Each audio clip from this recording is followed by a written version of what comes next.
სახელითა მამისათა და დადისათა და ძმისა სულისათა. ჩვენთან არს მერტი. მერთმა დაგლოცოთ, გაგახაროთ, გაგაძლიეროთ, დილოსავთ კევანდებს. მერთმა თვითონი ჩვენთანგან შეგვიწყალოს და სრულიად საქართველოს და დიდი მადლობა გამიჩნევს. წერილას ასე წერია. ბიბლიაში ფსალმებში ეს არის 21 ფსალმური. უფალმა ძალიერსათვისა მოსეს, უფალმა აკურთხოს ერითვისი მშვიდობით. ანუ რას ნიშნავს ეს?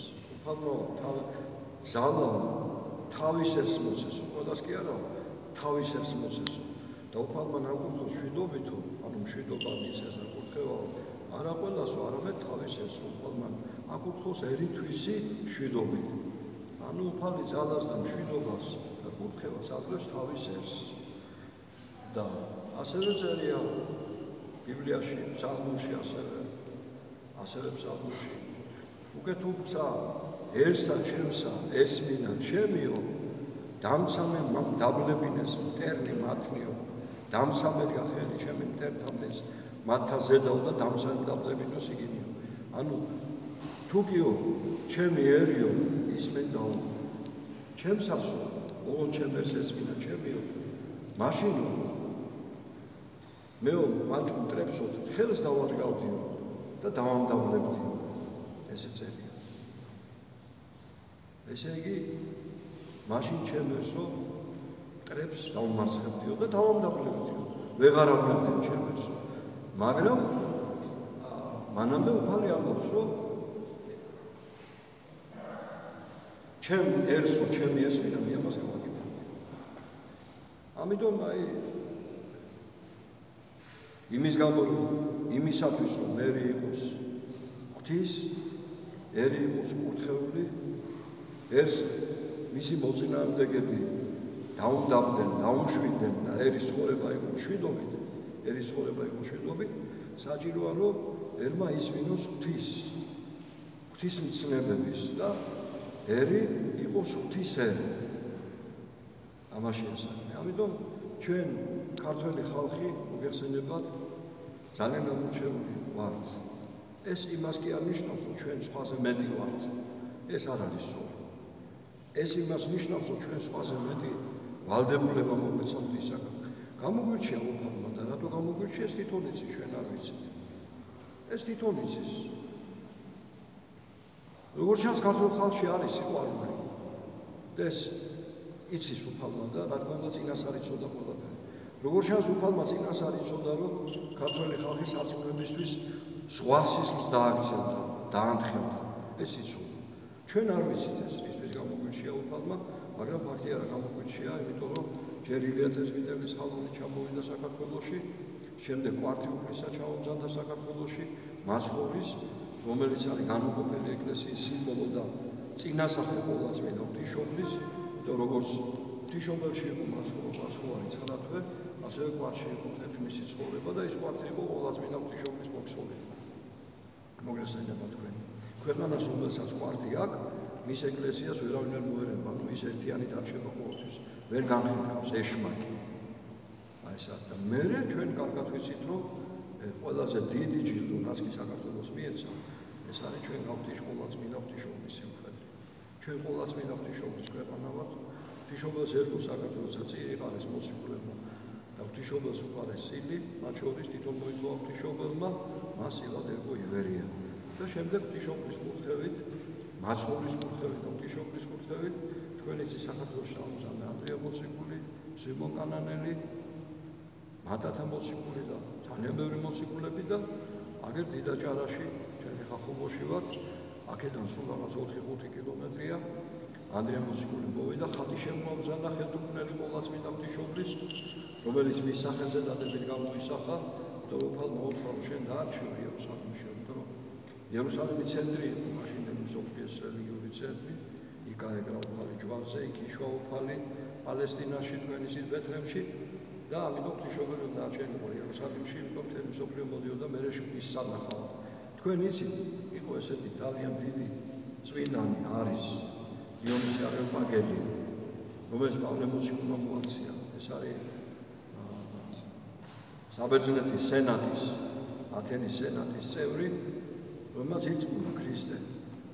გახდა პავლე მოციქულის მოწაფე, პავლე მოციქულის გადაგებით ირწმუნა და შემდეგ როცა მან ყოვლადწმინდა ღვთისმშობელი ნახა პავლე მოციქულს მოწერა, ჩემო მასწავლებელო და მოძღვარებო, მე რო შენგან აღწოდნოდაო, ვინარი რომ ქრისტეა ღმერთიო, სამყარო შემოქმედიო, მე ღმერთათო მარიამს ვიწოდებდიო, მარიამს ვიწოდებდი ყოვლადწმინდა ღვთისმშობელს. ამიტომ ეს განგებდაუშვა უფალმა ყოვლადწმინდა მარიამი დარჩენილიყო იერუსალიმში, იმიტომ რომ ის მთელ მსოფლიოს უნდა ენახა. მთელ მსოფლიოს უნდა მიიღო მისგან მადლი, მოგესალმებით თქვენ და აი ამ უდიდესი ანგელოზებზე, მთავარ ანგელოზებზე და ყველაფერზე უდიდესი წმინდანის თავად განხორციელებული ღმერთის დედა, განკაცებული ღმერთის დედა, ყოვლადწმინდა ღვთისმშობლის სიყვარული გახდა საქართველოს. მოგესალმებით, ესეთი გამორჩილება აქვს საქართველოს. შემდეგ მოგეხსენებათ, საქართველოში დედა ღვთისმშობელი აგზავნის, როგორც გითხარით, მოციქულებს, როგორც აღნიშნეთ, შემდეგ ამის შემდეგ აგზავნის უკვე წმინდა ნინოს, როცა ეკლესიები დაარსა და სამეფო გახდა მოსაქცევი, თქვენ იცით ახლა ქრისტიანობა ვრცელდება ხალხში და შემდეგ უკვე როცა დგება ჟამი, უკვე აღწევს მის ყველაზე მაღალი იერარქიამდე, ანუ სამეფო ხელისუფლებამდე და როცა დადგა მის ჟამი, წმინდანი გამოაგზავნა და პატარა გოგონამ ყველგან უწოდებდნენ წმინდა ნინო მაცხოვრის და დედა ღვთისმშობლის შემწეობით და მათი მეოხებით და მათი ძალით მეფეს გააქრისტიანა დედოფალის და მთელი საქართველოს მოქალაქეებს.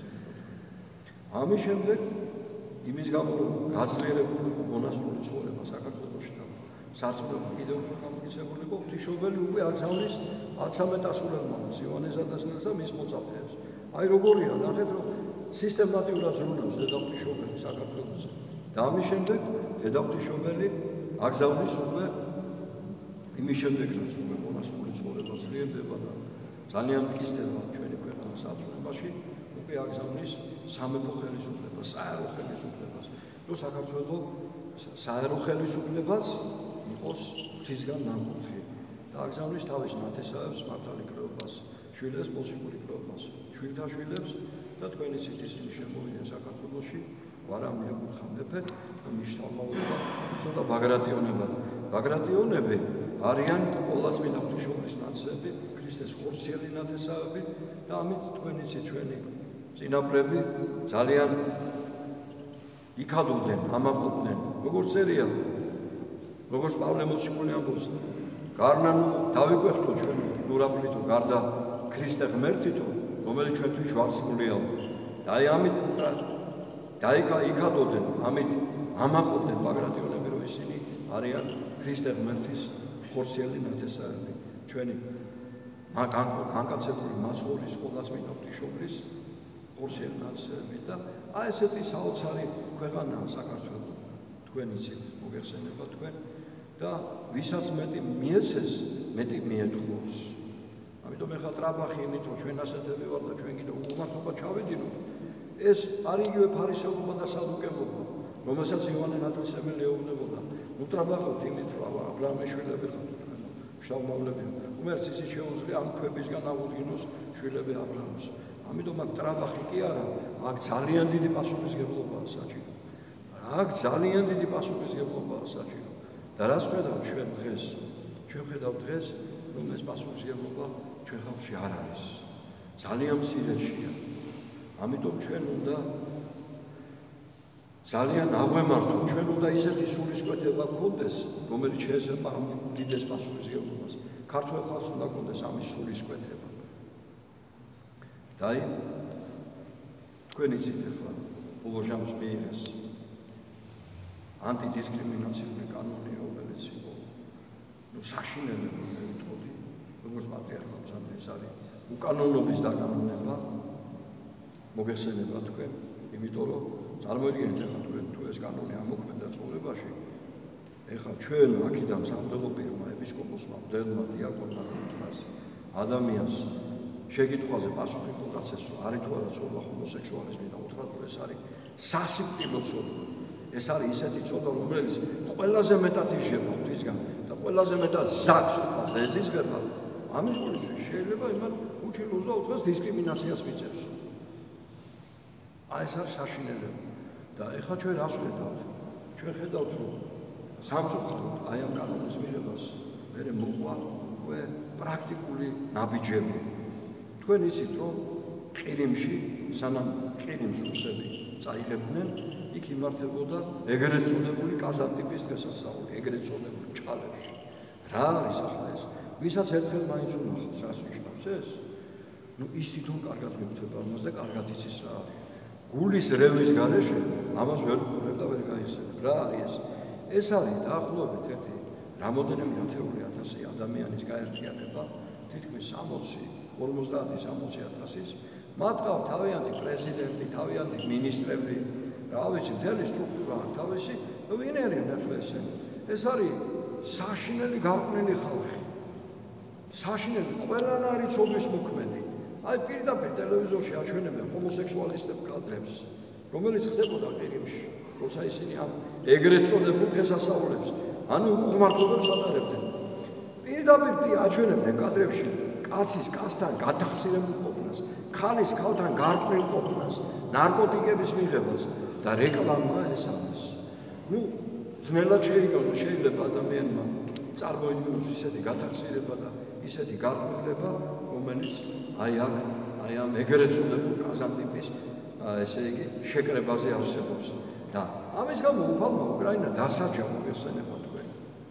რუსებმა წაიღეს ის ყირიმი, ისაც მაგათი იყო, თქვენ კარგად მოგეხსენებათ, უღმართმა ნიკიტა ხრიშოვმა აჩუქა იმას უკრაინელებს და მერე ადგადა წამოიღეს რუსებმა, მაგრამ მიზეზი ამის ყველაფრის იყო ის გადახსირება, რომელსაც იკაკედებდნენ ისინი. თქვენ კარგად მოგეხსენებათ და ამ ყურის ყრით გამოყალეს რუსებმა ის ეგრეთ წოდებული კაზანტიპი იქიდან, აუგზადეს იქ ჩატარებული. და რა თქმა უნდა, თავიდან ბოლომდე საოცარი სწორი გააკეთეს. ეხლა სად წავიდნენ ეს კაზანტიპი, ეს გადახსირებული 10,000-ობით ადამიანი, რო ნახო, აი ნახეთ თქვენ, წარმოდიანაც კი ძნელია ისეთი გადახსირების, რაც შეიძლება თქვენ იქ ნახოთ და გარყვნილება ისეთი. ეხლა მოიფიქრეს, რომ ეხლა ჩვენ საქართველოს უნდა წავიდეთო და ანაკლიაში უნდათ კაზანტიპის ეგრეთ წოდებული შეკრება გააკეთო. რატო? იმიტომ რომ საქართველოს ღვთისმშობლის მკვდრია. დეშმაკი ყველაზე მეტად საქართველოს ემტერება. და ზუგდიდში ყოვლადწმინდა ღვთისმშობლის კვართია. და პირდაპირ დაუმიზნა ზუგდიდს ეშმაკმა, რომ იქ ესეთი გადახსირება ანაკლია ძალიან ახლოს არის, იქ გააკეთოს. მოგეხსენება თქვენ. ყოვლადწმინდა ღვთისმშობელი არის ხილება ყოველგვარი უზნეობის. ქალწულადვე დარჩა. მთელი ცხოვრება იზრდებოდა ძველი აღთქმის საკურთხეველში, სადაც ჟურისკიდობანი იქ კვებავდნენ მას ანგელოზები. როცა 3 წლის მიიყვანეს იერუსალიმის ტაძარში, აი სადაც ჩვენ ვდგავართ აქ არ შეუძლია შესვლა. არ შეეძლო შესვლა ძველ აღთქმაში ერის ხალხს, აი ხო თქვენ რო შემოდიხართ აქ გახარ, ძველ აღთქმაში ეს არ შეიძლება, აქ მხოლოდ დლები იდგა. ხოლო იქა, სადაც საკურთხეველი არის, იქ იყო ჟურის კიდობანი, ნაცვლად ტრაპეზისა და იქ მხოლოდ წელიწადში ერთხელ მღვდელმთავარი შედიოდა, ისეთი საოცარი სიწმინდე იყო ის. და უფალმა თავის ჯვარცმით გახსნა უკვე 64-ის კარი და იქ შედიან უკვე სამღვდელოება, ასევე თქვენი ციხე-ხაროსნები და აქ უკვე ერი შემოდის. მაგრამ ძველად ასე არის, როგორც გითხართ ძველ აღთქმაში, ის იყო განსახიერება უფლის სასუფეველის და მხოლოდ შედიოდა მღვდელმთავარი ისე წელიწადში ერთხელ. აი ყოვლადწმინდა ღვთისმშობელი 3 წლის როცა მოიყვანეს ტაძარში წარადგინეს, მღვდელმთავარმა პირდაპირ შეიყვანა და იქ ცხოვრობდა როგორც წინამეები ამბობენ. და იქ ის იყო და იქ ანგელოზები კვებავდნენ იმას. და ამით ყველამ მიხვდა ის ვინც მორწმუნე იყო, რომ სამყაროს მოევლინა უდიდესი სიწმინდე, რომელიც უნდა გამხდარიყო უფლის დედა, განკაცებული ღმერთის დედა, მეორე ჰიპოსტასის, ძევთისას განკაცებულის დედა. დაიანოს ქვეყანა ვარ ჩვენ დღეს საქართველო და ყოვლადწმინდა ღვთისმშობლის ქვეყანა ვარ ჩვენ. და საქართველოშია კვართი უფლისა ღვთისმშობლის მოქსოვილი და საქართველოშია კვართი ყოვლადწმინდა ღვთისმშობლისა. დეშმაკი ყველაზე მეტად ყოვლადწმინდა ღვთისმშობლის ემტარება, მოგეხსენება თქვენ. თქვენ იცით აპოკალიფსიდან, რომ ბოლო ჟამსო ეშმაკი ურჩხული ამოასხავსო საშინელი გარყვნილების წყალს ღრია წყალს თელ დედამიწას რომელიც დაფარავს დედამიწას რომ შთანთქასო მანო ქალწული ყრმით ანუ ყოვლადწმინდა ღვთისმშობელი ყრმით ანუ დედა ეკლესია მაგრამ ქალწული ყრმით აიწება ცაში სიმაღლეზე ზეცაში და წყალი მას ვერ შეეხება წერი აბა ღმერთს რას დააგდებს ეშმა წეული ეშმა ვერაფერს ის მას შეუძლია მხოლოდ თავის დაუყოს და დაღუპული იყოს უკვე და მისი მიზანია რაც შეიძლება მეტი ადამიანები დაუყოს და ეს უნდა დღეს საქართველოში დღეს უნდა ეს რომ საქართველოში შემოუშვან ეს გარყვნილება ეს საშინელი ასე თქვათ მარაზმი და თქვენ ისეთ რომ ამის გამო უამრავი ქვეყნები განადგურდა ამის გამო განადგურდა სომხეთის იმპერია ამის გამო განადგურდა აი თქვენ იცით დიდი სომხეთი ერქვა მაგას ამის გამო განადგურდა თქვენ იცით რომის იმპერია ამის გამო განადგურდა როგორ გითხრათ ახლა უამრავი პომპეი თქვენ იცით ხო პომპეი ქალაქი იყო ესეთი ამის გამო აი ამოხეთქა ვულკანმა და მთლიანად დაფარა ეს ქალაქი ლავი და სკოლა დაიღუპა და თქვენ იცით პომპეის განთხრები რო იყო როცა გათხარეს იქ ნახეს რომ მაგათ სახლებზე საშინელი გარყვნილების ჰომოსექსუალისტების გარყვნილების სცენებია გამოსახული აი ის გამო გაიღუპა ამის გამო დაიღუპა სოდომ გომორი მოგეხსენებათ ამის გამო დაიღუპა აი ზეციდან გოგირდის ცეცხლი უწვიმა უფალმა და ესე დამარხა ისინი და დაწვა და გაანადგურა ნებისმიერ ადამიანს შეუძლია ჩავიდეს და ნახოს ეს ყველაფერი ესე იგი ახლო აღმოსავლეთში პალესტინაში მკვდარი ზღვა როგორ არის გადაფარებული აი ამ ტერიტორიებზე ამის გამო თქვენ იცით რომ წარღვნა მოხდა უფალმა წარღვნა მთელი კაცობრიობა და მხოლოდ ნოე გამოირჩია იმიტომ რომ ის იყო პატიოსანი წმინდა თავისი ოჯახით და გადარჩა ნოე ამიტომ ჩვენ უნდა ვიცოდეთ რომ ეს ხალხი რომელიც აქ შემოდის და ეშმაკი აგზავნის მარტო თავის თავს კი აღნებს ისინი ნებენ მთელ საქართველოს თუ ქართველი ხალხი ამას მიიღებს მას არ მოიღებს და არ დაგმობს და არ აუკრძალავს მათ შემოსვლას რა შეიძლება მოხდეს თქვენ იცით ახლა საქართველოს ისტორიაში თუ რამე ჩვენ ძალიან ცუდი დაგვმართია ჩვენი წოდების გამო დაგვმართია აი ლაშა გიორგის ისტორია გაიხსენეთ რა საშინელ დღეში ჩააგდო უფალმა საქართველოს მისი წოდების გამო საშინელ დღეში ჩააგდო მოგეხსენებათ ამიტომ აი ჩვენ ფერზე უნდა დავგეცო ყველამ უნდა ხმა გამოვიღოთ რომ ესეთი გარყვნილება საქართველოში არ შემოვიდეს ერთი კაცი რო იყოს გარყვნილი თქვათ რიგითი ადამიანი იტყვიან რომ ამას ვერ აქვს რა ცოდვაა და ყველა ეტყვის რომ არ შეიძლება შვილო ესე 10 კაცი იყოს გარყვნილი ეტყვიან რომ ნუ არა ხარ თქვენ სწორი ცდებით მაგრამ როცა სიმრავლეზეა როცა 10,000-ობით ადამიანზეა გათვლილი ეს ყველაფერი არის იმისთვის სპეციალურად რომ სიმრავლით იმოქმედან ადამიანთა ცნობიერებაზე თქვენ იცით კომუნისტები რატო არ აპატარებდნენ პარადებს მოდიოდა 1000-ობით ადამიანი ქუჩებში და ეკიდათ და ხელში ეჭირათ იმ ასე ვთქვათ ეშმაკის სურათები ლენინის და ამდენი ხალხი რომ მოდიოდა ეს 1000-ობით ადამიანი რიგითი ადამიანი ამბობდა კაცო რახან ამდენი ადამიანი ამბობს ესე იგი სწორია თუ არა აბა ამდენი ადამიანი როგორ იტყოდა აი ეს ეფექტია სიმრავლის ეფექტი უნდა მათ უნდათ ეს 10,000-ობით ადამიანი შემოიყვანონ საქართველოში და ქართველი ბავშვი, ქართველი ქალი, ქართველი გოგო, ქართველი ბიჭი რო შეხედავს იტყვის ბიჭო ამდენი ხალხია ასეთ გარყვნილებაში ასეთ საქციელში შადიან და ესე კარგი ეს და უნდათ რომ ამის საქართველოს გარყვნა და დაცენ ქვეში მაგრამ აი ჩვენ უნდა ნამდვილად ძალიან მტკიცედ უნდა ვიყოთ ძალიან სამდელოება თქვენ ისეთ ამას ყველაფერს სამხელს მიტროპოლიტმა ზუგდიდის და ცაიშის მეუღლე გერასიმე ძალიან მტკიცედ განაცხადა ამის შესახებ ეს არის აბსოლუტურად მიუღებელი და როგორ დაუმიზნეს ხედავ ღვთისმშობლის კვართი და ზუსტად იქ უნდათ ამის გამართვა თანაც ყოვლადწმინდა ღვთისმშობლის მარხვაში მარიამობის მარხვაში ნუ როგორ გითხრათ ახლა თუ რამე შეიძლება საშინელი ცოდვა წარმოიდგინოთ ამაზე მეტი ცოდვა აღარ არსებობს ამიტომ ძმებოდადებო ფეხზე დავდგეთ ნუ გავაკეთებთ ამას ნუ ვიზავთ ამას ყველამ მომივიღოთ ხმა ყველამ შევთხოვოთ უფალს ყველამ თხოვოთ ყველა იმ ადამიანებს ვისაც ეს ეხება ნუ გააკეთებენ ამას და და ნუ საქართველოს ძალიან დიდ რისკს უნდა ატეხავენ თავზე. მერთმა დაგლოცო გაგახარო, გაგაძლიერო. ქუძზე კაცი უნდა გამოვიდეს, რომ ეს აშენელი გარყვნილება საქართველოში არ მოხდეს. ჩვენ კაცო, თქვენ ყველა შვილები ყავთ, ჩვენი შვილები ყავთ. ყველას რა გინდათ ეხლა თქვენი შვილები ამის შემხედვარი რომ სულ გზაზე დადგენ. აი რა გინდათ ხო? არ გინდათ პატიოსანი ხალხი იყო. ხო გვინდა რომ პატიოსანი ერთი პატიოსნება დაგშავ. ტერიტორიები წაგვართვეს. სიმდიდრე წაგვართვეს. აქ ხალხი გაჭირებაში ცხოვრობს, გაძარცვული ვარ. ერთი პატიოსნება დაგშავ. ამასაც ნუ წაგვართვეს. აი ეს არის, ამიტომ მაინც ვერცმა დაგლოცოთ, გაგახაროთ, გაგაძლიეროთ და დაიცვალ და დაიფაროს დედიკონა დედა ღვთისმშობელმა მთელი ივერია. ამინ.